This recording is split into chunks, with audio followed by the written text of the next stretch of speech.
I mean, I also read my namesake, Catherine Maher, was head of NPR, and, she said, "We're completely unbiased. Give me a break, lady." NPR said, "It sounds like Chappelle is using white privilege to excuse his homophobia and transphobia." Wait, now Dave Chappelle can have white privilege? I'm really confused now. Bill Maher unexpectedly broke with NPR as the network faced renewed criticism over claims of political favoritism. Many assumed Maher, who often aligns with Democratic viewpoints, would rush to defend the outlet. Instead, he did the opposite. In a rare and striking moment, Maher openly challenged NPR's credibility, delivering a sharp critique that caught audiences off guard. The exchange stood out precisely because it came from someone typically sympathetic to the network's broader political leanings, making the rebuke all the more surprising. The heads of NPR and PBS testified before Congress this week amid accusations of liberal bias. Should the government continue to send taxpayer dollars to public broadcasters? Well, a little background here. I mean, they've been after them the Republicans have wanted to get rid of PBS for as long as I can remember. This crowd will probably do it.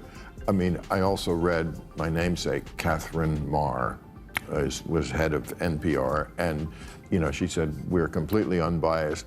Give me a break, lady." I mean, they're crazy far left. This moment reflects classic Bill Maher behavior. He says out loud what many quietly think without worrying about backlash.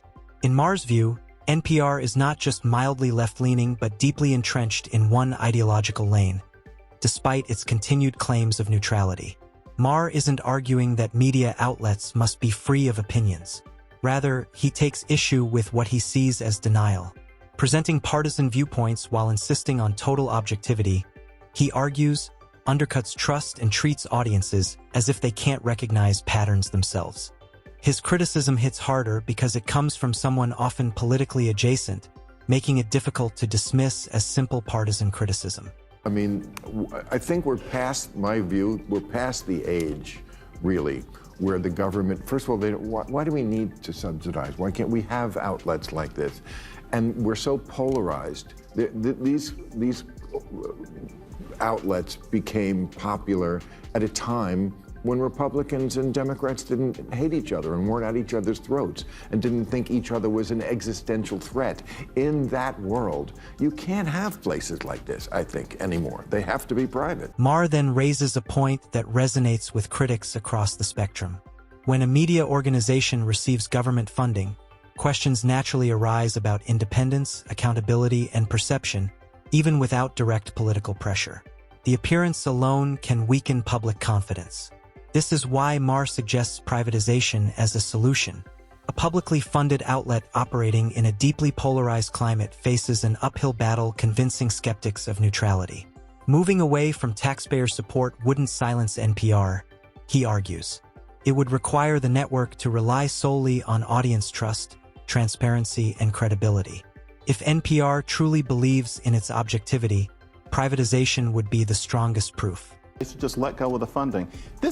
I love NPR. I listen to NPR almost every day, have since 1975, when my parents used to play it in our Chevrolet Caprice when I was like 9 years old. I love it for its point of view, but since 2020, it has no longer been general. I remember in 2021, my then 9-year-old asked me, and of course she has no sense of context, I don't pump her full of things like this. She said from the back seat, in a very different car, she said, "Daddy, why is it that NPR is always playing the same thing?"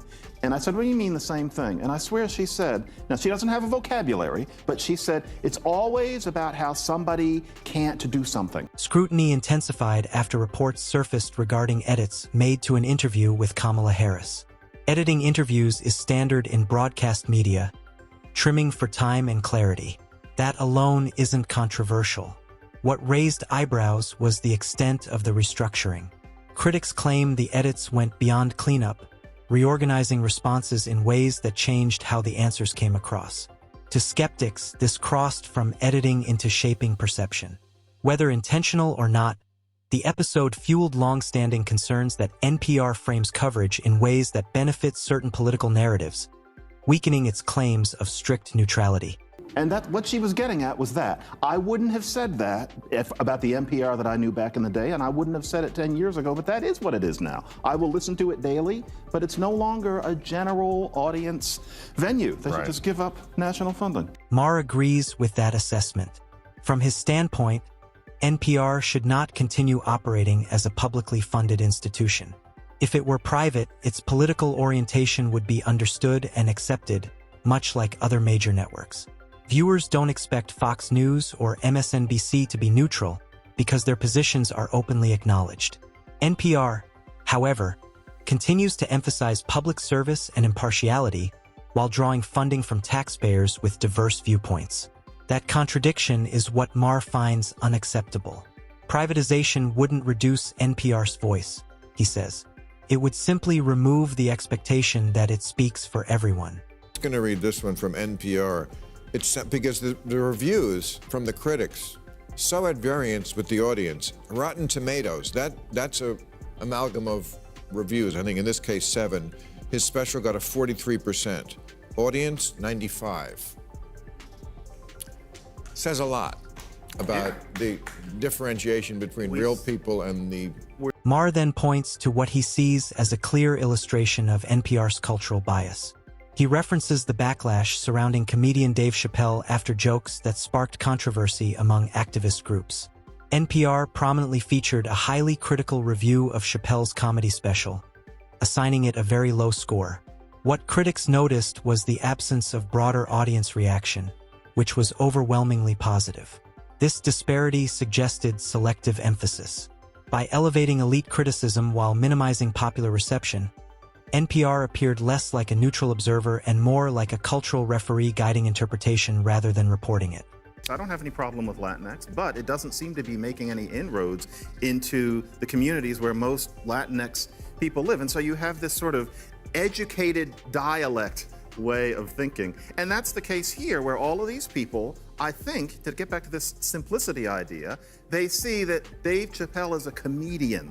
There are layers of wit and irony and attitude going on. And instead, we're told to just read it as if it was the Three Bears, and we're being told that that's sophisticated, when really that means that these people who are, so annoyed that anybody says some words or expresses some ideas are saying that most of America aren't sophisticated. A guest then builds on this argument by suggesting that much of today's outrage culture is fueled less by genuine problem-solving and more by public performance. In this view, the primary objective is not to resolve real-world challenges or engage in thoughtful dialogue, but to be visibly aligned with what is perceived as the morally correct position. Public call-outs, viral criticism, and symbolic confrontations become ends in themselves. These moments are rewarded with attention, validation, and social currency, regardless of whether they lead to constructive outcomes. This dynamic helps explain why activists and commentators often gravitate toward highly visible controversies involving celebrities or entertainers. These situations generate headlines and engagement, even though they rarely produce meaningful change in everyday life or address the deeper issues they claim to represent.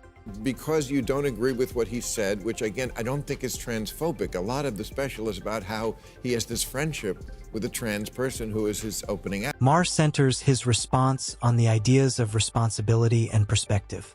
From his standpoint, comedy does not invent social tension or prejudice out of thin air.